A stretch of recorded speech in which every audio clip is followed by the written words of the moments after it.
This is the Pulsar X2. It's been out on the market now for over a month, and Lethal Gaming Gear was kind enough to send one out for review, but that won't stop me from keeping it real with y'all. With that being said, is it worth your hard-earned money? What's the build quality like? What's the feel like in-game? And should you consider buying one? All these questions answered and more. But before you do so, hit the like and subscribe button down below. Use code MANGO at checkout at Lethal Gaming Gear's website.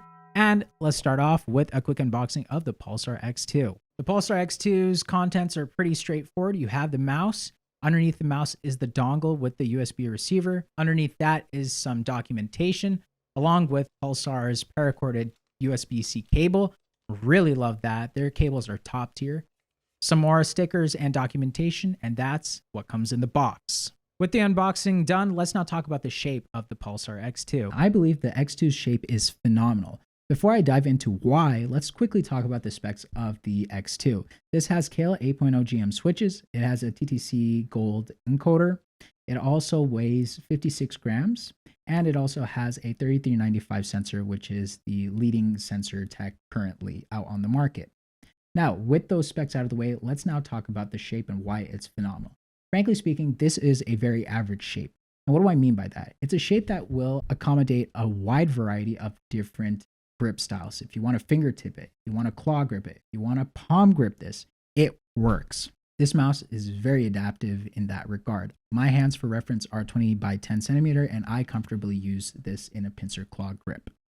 So I think that the way that the edges are flared of this mouse, it's not aggressive at all. Rather, it's a very light curvature on the sides, making it very easy for a wide variety of hand shapes to fit the mouse.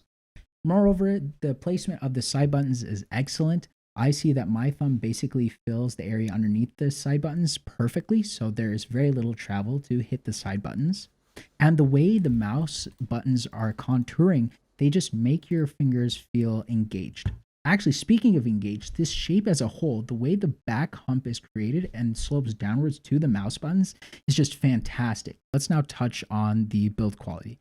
There have been a lot of concerns about quality control, and people have had a lot of issues with the first batch, just to be transparent. However, Pulsar has been listening to the community and the complaints of the community and have been revising the shape accordingly. Let's talk about the mouse buttons. On my copy specifically, I haven't had any issues whatsoever. My mouse buttons are very solid. There is no side wobbling or flexing that I can feel, especially in game. There is no pre-travel. There is a little bit of post-travel, but you really have to push on the mouse buttons to feel it.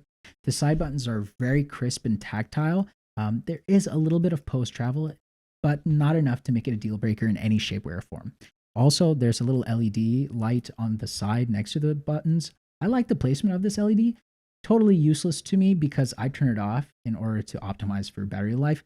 I do not care for that LED.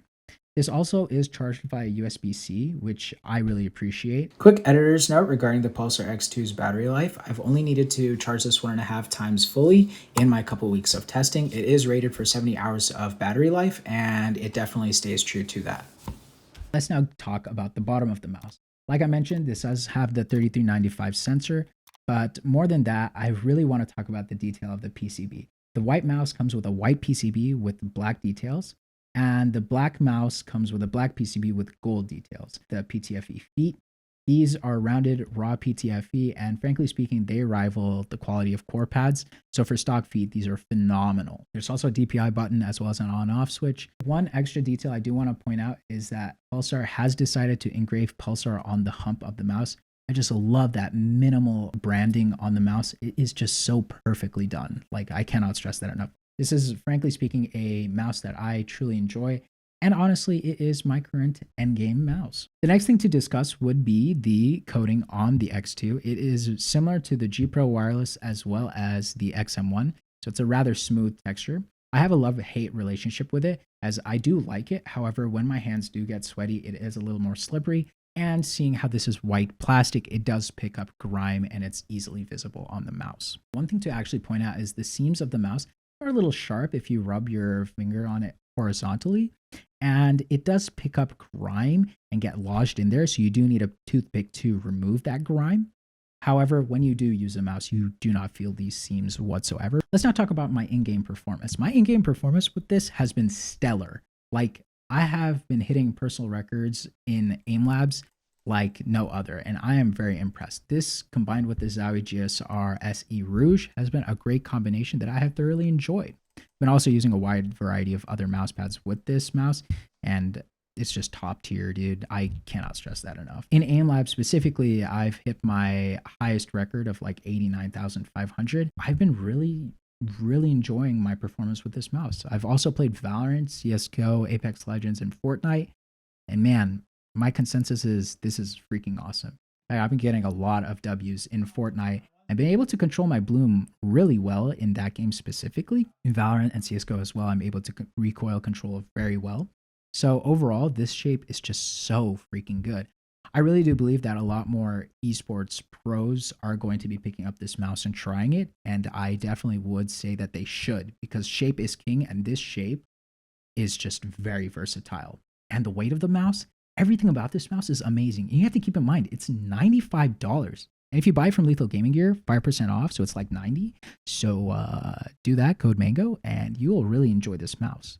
Let's now go to the main camera and give you my final thoughts. Do I recommend the Pulsar X2? Yes, hands down. It is definitely worth it, especially at that under $100 price point. You're getting a lot of mouse for your money. So go ahead and pick this up, either Amazon or Lethal Gaming Gear, which I prefer. Use code Mango at checkout. You'll save 5% off, and their customer service, if you were to have any issues, is top tier. Plus, they also have extra mouse feet, mouse grips, and mouse pads. So do check them out. With that being said, my name is Mango. This has been the Pulsar X2, and click on this video to keep the tech binging going.